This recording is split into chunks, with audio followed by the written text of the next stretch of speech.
Les amis, bonjour et bienvenue dans une nouvelle vidéo de Bord Attack. Je m'appelle Stanislav Boyko, derrière la caméra il y a Hervé. On va vous présenter un magnifique avion, le Piper PA28 Cadet.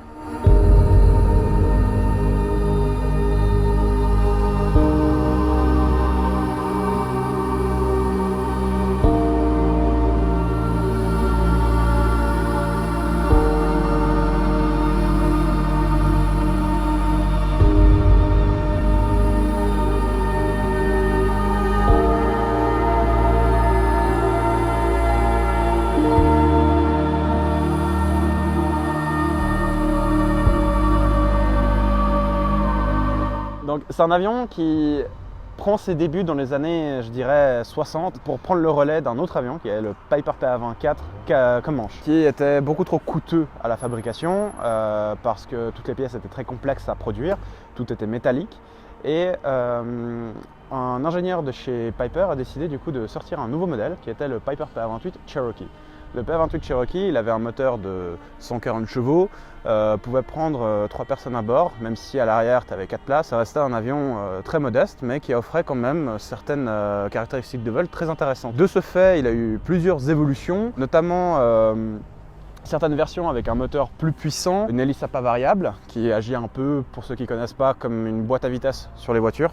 Sur les avions, c'est l'hélice qui change d'angle pour justement optimiser la consommation d'essence et le régime du moteur. D'autres versions avec le train rentrant et au total, jusqu'aujourd'hui, on dénombre pas moins de 30 versions différentes. Cet avion continue à se faire produire aujourd'hui sous le nom de Piper Pilot 100, mais les origines du Piper Pilot 100, c'est les origines du Piper Cadet. Et aujourd'hui, on va vous parler de cet avion-là. Donc, dans les années 70, il y a eu une modification du Piper Cherokee qui est sorti avec une nouvelle aile qui comporte un peu plus de caractéristiques pour permettre à l'avion de voler plus vite. Cette aile, c'est la même qu'on retrouve ici aujourd'hui, qui a justement un peu une forme de trapèze à l'arrière plutôt que d'être continuellement toute droite. Cette modification a permis en quelque sorte d'augmenter les caractéristiques de vol de l'avion, malgré quelques coûts supplémentaires à la production. Mais ça reste un avion relativement abordable. L'avion qu'on a sous les yeux aujourd'hui a été vraiment dessiné pour pouvoir apprendre à voler dessus. Donc pendant toute la vidéo, je ne vais que dire des qualités de cet avion, tout en restant très objectif, mais il a très peu de défauts, surtout pour un avion avec lequel on veut commencer à voler. Au pilotage, il est très doux, il est très simple, il est très sympa justement au niveau des sensations qu'il procure. Quand on ralentit l'avion, on sent vraiment ce ralentissement. Donc pour l'élève, c'est bien aussi de pouvoir ressentir comment cet avion se comporte. Quand on sort un volet, on change littéralement, on sent avec la main qu'on change l'angle d'attaque justement de l'aile.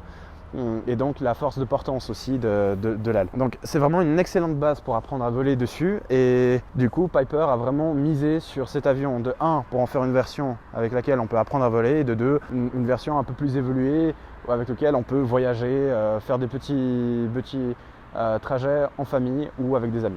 Au niveau des performances de cet avion, il croise entre 100 et 110 nœuds, ce qui équivaut à peu près à 200-220 km/h dans la vie de tous les jours. Maintenant, en termes de consommation, sachant qu'on a 182 litres en total là-dedans, il peut voler 5h30 à une consommation de 32 litres à l'heure, ce qui est vraiment pas mal. Ce qui montre que cet avion est pas cher à l'exploitation parce qu'il ne consomme pas non plus énormément excessivement comme d'autres modèles qu'on peut retrouver avec des moteurs avec des plus grosses cylindrées. Sur cet avion, on retrouve du coup un moteur de 160 chevaux qui consomme 32 litres à l'heure. En termes de consommation, si on veut parler un peu du monde automobile, on est aux alentours de 15 litres au 100, ce qui est en fait la consommation d'un 4x4. À côté de ça, il a une autonomie de 5h30 avec 2 réservoirs où au total on retrouve 48 gallons de fuel, d'avgaz. En fait, c'est l'essence qu'on utilise dans l'aviation pour les moteurs à piston. En litres, ça fait 182 litres. Au niveau du moteur, et ce qui est assez drôle, c'est qu'on retrouve cette même technologie dans des voitures, mais plutôt des voitures des années 50, où à l'intérieur on a encore un allumage, pas électronique, mais un allumage avec des magnétos, ce qui permet en fait de fonctionner sans électricité, tout simplement. Le moteur s'auto-allume et de lui-même est autonome. Sans qu'il y ait, par exemple, si on a une panne de batterie dans l'avion, le moteur, lui, il fonctionne. Il n'y a rien qui le relie. Alors que dans une voiture, on a une quantité phénoménale d'électronique derrière Et si on n'a plus de batterie, le moteur ne fonctionne plus, tout simplement. Pour réduire les coûts de fabrication de l'avion, Piper a vraiment imaginé que toutes les pièces soient soit en métal, mais du coup qu'elles soient plus ou moins droites, et toutes les pièces un peu complexes à fabriquer, comme par exemple ce saumon d'aile, ce saumon d'aile qui lui a une forme bien particulière pour faire du pliage où vraiment il va falloir des qualités de tôlerie incroyables. Ça a été tout simplement fait en plastique, on entend que ça c'est du plastique, mais derrière toutes les autres surfaces elles sont faites en aluminium et grâce à ça Piper a réussi à baisser le coût de fabrication de cet avion. En termes de prix, cet avion coûte qu'on peut trouver du coup sur des sites d'occasion de vente d'avions en bon état pour à partir de 50 000 $, ce qui équivaut au prix d'une Mercedes classe S ou d'une Tesla S. Et aussi le Volkswagen California qui est neuf, il vaut 65 000. Ouais, juste, c'est vrai, t'as raison. Ouais, donc un van ou un avion. Un avion. En vous disant ça, on peut un peu briser certains préjugés qu'on a par rapport à l'aviation, que comme quoi c'est inaccessible ou pas. Mais la réalité est que c'est beaucoup plus accessible qu'on le pense. Sachant que celui-là, à l'achat, il vaudrait sans doute aux alentours de 120 000 $. L'une des particularités de cet avion, c'est qu'il est équipé de 2 réservoirs, un sur chaque aile, où ils sont en fait pas solidaires de la structure. Donc c'est-à-dire, encore une fois, pour enlever les coûts de maintenance sur cet avion, le réservoir c'est tout simplement cette partie-là, qu'on peut tout simplement enlever de l'aile, inspecter et remettre si besoin. Et quand on met de l'essence à l'intérieur, c'est par ici qu'on en met tout simplement. Sur un Piper PA28, dont tous les modèles, à part le Cherokee 6 qui lui est un modèle 6 places, celui-là c'est un modèle 4 places, on retrouve en fait qu'une seule porte d'entrée qui est du côté copilote tout simplement. On retrouve là, qui nous donne accès à un salon plus ou moins confortable, enfin même très confortable je dirais, avec 2 places devant et 2 places derrière. C'est la même chose que si on rentre en fait dans une voiture qui a juste des portes devant, mais qui a une 4 places. La raison de pourquoi Piper a fait qu'une seule porte et que d'un seul côté, c'est tout simplement pour 1. Enlever les coûts et 2. Éviter de faire 2 trous dans le fuselage de l'avion, ce qui induirait du même fait qu'on aura la solidité de l'avion qui sera un peu moindre. Au niveau de l'équipement de l'avion, à l'intérieur, qu'est-ce qu'on voit? On voit 2 manches, un de chaque côté, un yoke plus précisément, qui permet de piloter l'avion. Au milieu, c'est tout du classique de ce qu'on retrouve chez Piper. Une manette des gaz, la mixture. Parfois, quand on a justement l'hélice à pas variable, on retrouve aussi une manette bleue ici au milieu qui, elle, gère justement le calage de l'angle de l'hélice. À côté de ça, on retrouve un deuxième GPS pour la navigation, sachant que déjà dans le G3X Touch, il y en a, et 2 radios pour pouvoir communiquer avec les fréquences qu'on a besoin d'utiliser lors du vol. Dans le salon de l'avion, du coup, on a 2 sièges pour les pilotes. À l'arrière de l'avion, on retrouve une banquette très confortable pour les passagers, que Hervé va essayer d'ailleurs. Ça permet en fait de prendre 4 personnes avec soi de manière très très confortable. Maintenant, il faut toujours avoir une notion qu'au niveau des performances de l'avion, on ne peut pas toujours mettre 4 personnes qui pèsent 100 kg, plus des bagages, plus du carburant, parce qu'on a une limite de poids. Sur celui-là, elle est de 1 tonne et 50 kg, qui justement va limiter l'emport de matériel pour ne pas sortir de l'enveloppe de vol de l'avion. Quand on va vouloir prendre des gens avec soi, c'est très important de leur demander leur poids ainsi que s'ils ont des bagages, combien ça pèse pour pouvoir faire un devis de masse et centrage. Et c'est ainsi que j'ai remarqué que j'ai pris 5 kilos. Effectivement.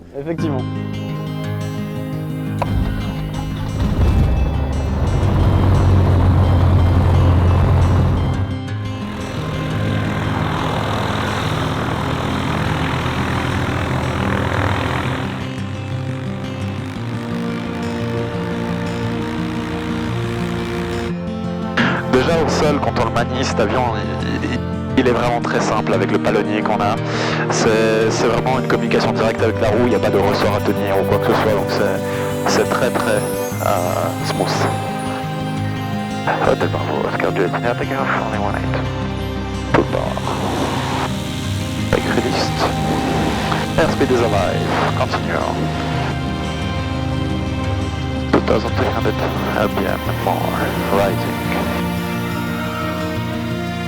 50 knots.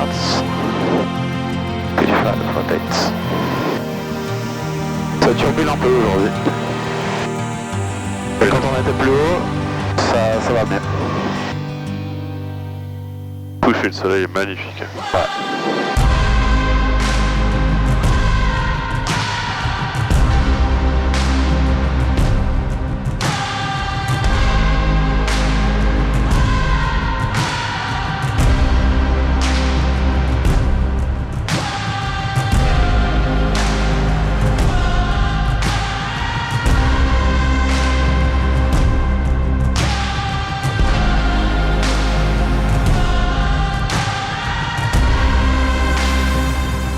Ce qui est vraiment incroyable avec l'équipement de cet avion, c'est qu'on peut voir tout le relief, tout ce qui se présente devant nous, vraiment sur un écran avec à droite l'altitude. Là actuellement, comme on est en montée avec un léger virage vers la gauche, on le voit, elle continue à monter. Et là on a l'horizon artificiel ici qui nous indique qu'on est en virage léger à gauche. On a ici notre vitesse qui est actuellement de 90 nœuds, le régime moteur, tous les paramètres moteurs avec le réservoir qui est sélectionné qu'on utilise. Donc ça c'est vraiment pas mal. Si on clique dessus, comme c'est tactile, on voit aussi la température des cylindres, la température du carburateur, parce que le moteur c'est un moteur carburateur. On a ici aussi une mallette pour le dégivrer si par un coup il y a quelque chose qui se passe de cette nature-là. Donc c'est vraiment un outil qui est très confortable, et puis en même temps on peut avoir notre carte ici pour mettre justement une navigation avec nos positions, des points GPS qu'on reporte, etc. Donc c'est un avion qui est très safe au niveau de comment il est équipé. Il est très bien équipé pour faire de la navigation relativement poussée. Donc c'est une excellente plateforme d'apprentissage, mais aussi pour voler de temps à autre avec, c'est parfait aussi pour partir en voyage. En soi, l'équipement de cet avion, il est relativement classique dans le fait que voilà, on retrouve notre vitesse, on retrouve notre altitude, l'horizon artificiel. Cet avion est capable aussi de voler de nuit. Bien sûr, le pilote il doit avoir la qualification pour, mais c'est un avion qui peut aisément voler de nuit et permettre justement d'opérer quasiment dans des circonstances où on volerait aux instruments. Mais là, cet avion-là n'est pas exploité, n'est pas certifié dans cette catégorie. Piper a réussi vraiment un coup de maître. Cet avion, il est vraiment sur des rails quand il vole. Donc c'est un avion avec une installation qui est très claire, très précise. Pour le confort aussi du voyage, il est équipé de deux prises USB type C et deux prises USB de type A. C'est vraiment incroyable de voler avec cet avion. Moi j'ai traversé toute la Suisse avec un ami, on est parti jusqu'à Bad Ragaz. On l'a fait en 1h15, donc c'était relativement rapide et c'était très confortable. Donc, et même si c'est un avion de 4 places, c'est pas les gros jumbo jets qu'on retrouve dans la ligne, mais c'est un avion qui est très confortable pour piloter, très confortable pour voyager, et au coût d'exploitation pas forcément trop cher. Là on le loue, cet avion il est pas à nous. La location de cet avion il est de 330 francs en Suisse, donc en dollars c'est à peu près équivalent, bien que dans l'aviation moi j'aime bien parler dollars quand on fixe les prix. Et il est beau ce vol. C'est incroyable, je suis en train de faire des photos de l'aile là mon gars. Ce qui est aussi très confortable dans cet avion, qu'on ne retrouve pas dans tous les avions d'ailleurs, c'est en fait une tabelle permettant de montrer le pourcentage de puissance qu'on demande à l'avion, ce qui permet d'optimiser en fait en vol de croisière sa consommation. C'est-à-dire que par exemple pour un régime de 65%, là où il consomme 32 litres à l'heure, ce que je veux dire, on peut espérer que l'avion vole à 110 nœuds. Là justement, en fonction de l'altitude, on a les régimes qu'on peut demander au moteur pour atteindre cette puissance-là et diminuer aussi la consommation de carburant. Donc voilà, c'est très utile en même temps en tant que parasoleil. Là, c'est leur côté négatif, ils se décrochent tout le temps de ce côté-là. Le VAM, bonjour, Hotel Bravo, Oscar Juliet India, abîme échelon 3500 feet in 1 minute sector north with information alpha. Ce qui est aussi incroyable, c'est que sur cet écran, on peut percevoir justement là où sont les aéroports. C'est vraiment comme un jeu vidéo au final. C'est ça qui est incroyable, c'est que cette technologie-là qui est apportée sur les petits avions a en fait été développée sur les grands avions et qu'on a depuis longtemps sur les grands avions. Donc ça fait très plaisir de voir des boîtes comme Garmin qui fabriquent ce genre de composants et qui arrivent à les amener sur ce genre de machines. En volant d'ailleurs cet avion il se pilote très très bien, il est très très docile, donc ça c'est aussi quelque chose qui est un point positif de cet avion. Il a beaucoup de points positifs et il pardonne beaucoup de choses aussi aux élèves quand ils viennent poser de par sa structure qui est rigide et aussi de par ses caractéristiques de vol qui sont très souples. Vraiment, on a une vue de enculé là. J'ai fait des plans d'enculé aussi. Hein.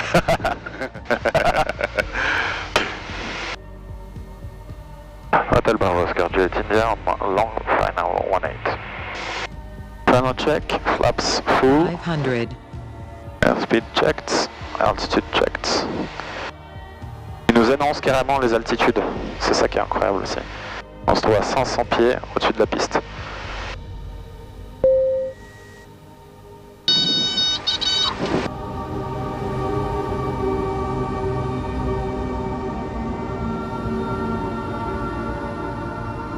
Les amis, c'était incroyable. Aujourd'hui, j'ai pu voler. J'ai pu emmener justement Hervé à bord de cet avion. J'ai pu vous présenter cet avion qui est un Piper PA28. Un avion incroyable qu'on retrouve vraiment partout en Europe, aux États-Unis et tout ailleurs dans le monde. Venez voler. Intéressez-vous à ces magnifiques avions sur lesquels nous on vole. Intéressez-vous à l'aviation et rendez-vous tout simplement dans un aéroport, un aéroclub pour poser vos questions et un jour peut-être vous croiser dans le ciel à bord d'un de ces magnifiques avions. Pour ma part, la vidéo se touche à sa fin maintenant et j'espère vous revoir très vite. À bientôt. Il oublie tout le temps un peu le plus important. Abonnez-vous, l'Instagram, le YouTube, etc. Merci encore Stan pour ce vol, c'était incroyable. C'est un avion dont j'ai eu la chance de voler avec 3 fois et vraiment c'est d'un confort absolu. C'est un rail. En vol, c'est vraiment hyper agréable. Donc, moi, je découvre ce monde un peu en même temps que vous finalement. Donc, intéressez-vous à ça, suivez-nous et découvrez l'aviation et devenez pilote.